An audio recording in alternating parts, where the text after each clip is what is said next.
There is a sense in which I'm approaching the whole topic of this webinar, the attack on democracy from within, uh, stemming from the most fragile core of democracy, which is demos, the people, us, human beings.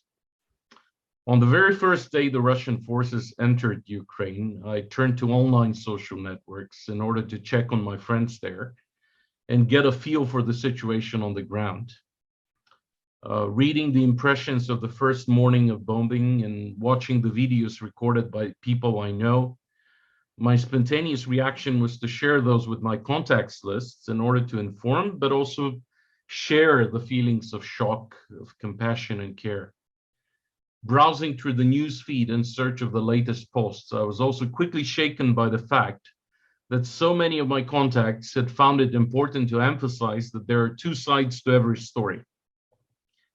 And since that first day, the situation has become even worse. Now, 2 weeks later, in the face of a clearly aggressive and unprovoked war, with more than 2 million refugees having fled the country already, these were the numbers reported by the BBC yesterday, a number expected to eventually reach as many as 7 million, and with as many as 12 million Ukrainians expected to be displaced within the borders of their country. The UN High Commissioner for Refugees has called it the fastest growing refugee crisis in Europe since World War II. With all of that in the background, tens of people I personally know very well are writing or sharing unusually long posts claiming that the Ukrainian government includes Nazis responsible for torturing thousands of Russian-speaking Ukrainians in Donbass ever since 2014. So it's a process that has never stopped. Or how NATO and the USA are to be blamed for pushing Putin against the wall due to their greed for world domination and natural resources. These same contacts are accusing us, everyone who's empathizing with Ukraine and writing about it, they're accusing us of hypocrisy and paying so much attention to Ukraine, having at the same time neglected the wars in Syria, Afghanistan, Bosnia and Herzegovina, and many others. Personally, I'm wondering how can they be sure that I neglected these wars? But anyway. Any amount of references to studies and reports arguing against the truthfulness of these claims is being met with the accusation of brainwashing by the mainstream media. Any invitations to engage with well-supported facts and carefully reasoned argumentation are simply waved off with the response that everyone is entitled to their own opinions and every opinion is just as good as the next one. And shockingly, many of these people are Christians. And a predominant number of them happen to think the COVID pandemic was a conspiracy and are distrustful of COVID vaccines. The overlap is pretty obvious and significant in my view.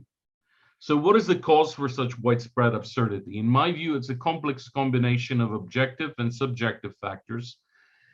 And while I definitely cannot provide an exhaustive analysis at this point, I would like to at least point to a few suggestions. On the objective side, it's a fact that there has been a hybrid war going on for years now, not only by Russia, but Russia is a very big force in that war indeed.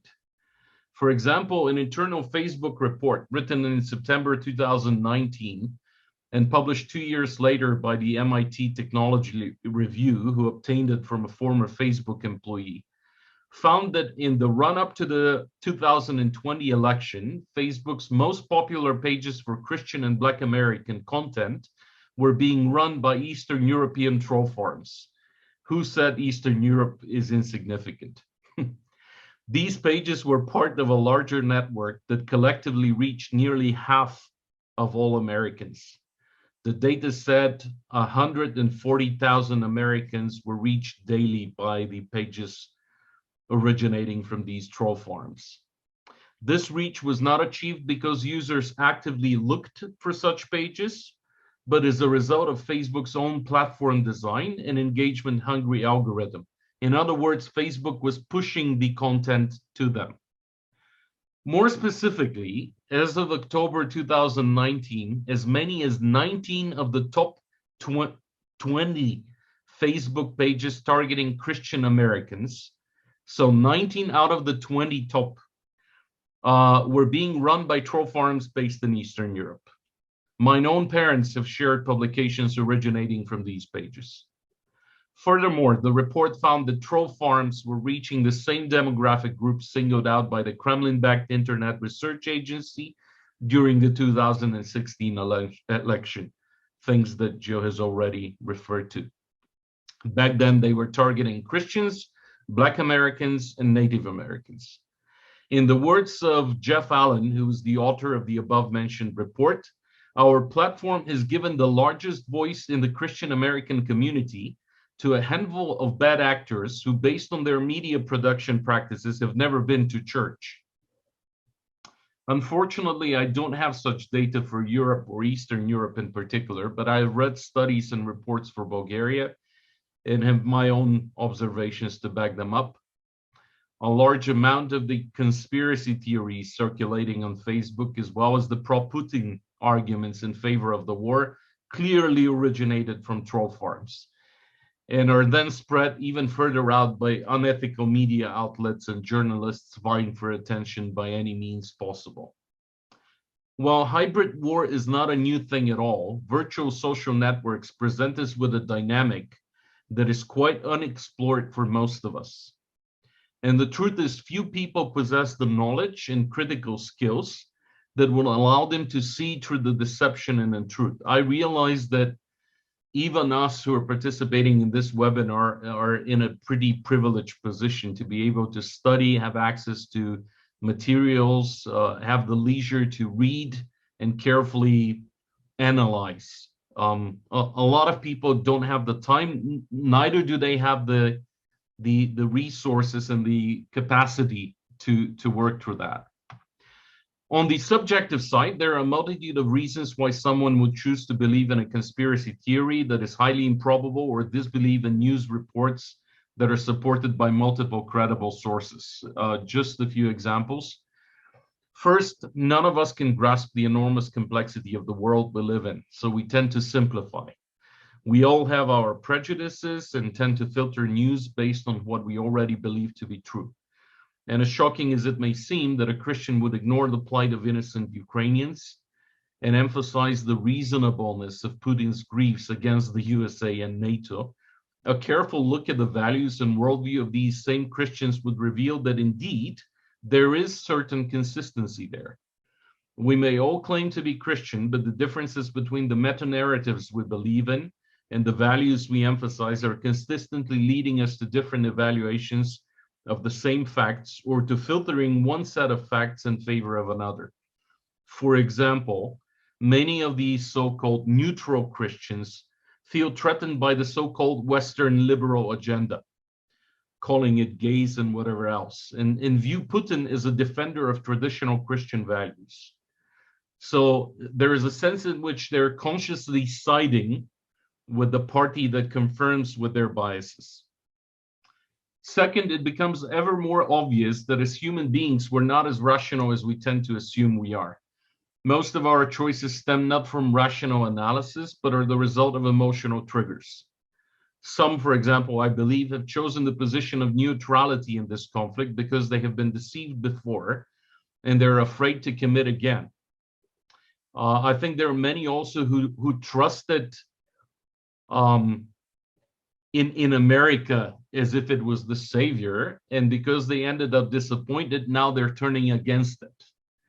Unfortunately, they do not realize that not choosing a side is also a choice, so there really is no safe position. They're choosing neutrality in order to relieve the tension, but then are faced with the reaction of friends who view them as insensitive, which puts them in a defensive mode. And as a result, many become quite aggressive in defending their position and criticizing the positions of others. Ironically, though wishing to stay neutral, they end up radically attacking supporters of Ukraine and supporting Putin. Lastly, I would like to quote a young friend of mine with a degree in psychology who thinks that most of us are simply scared by chaos and have no idea how frail human beings and our creations really are.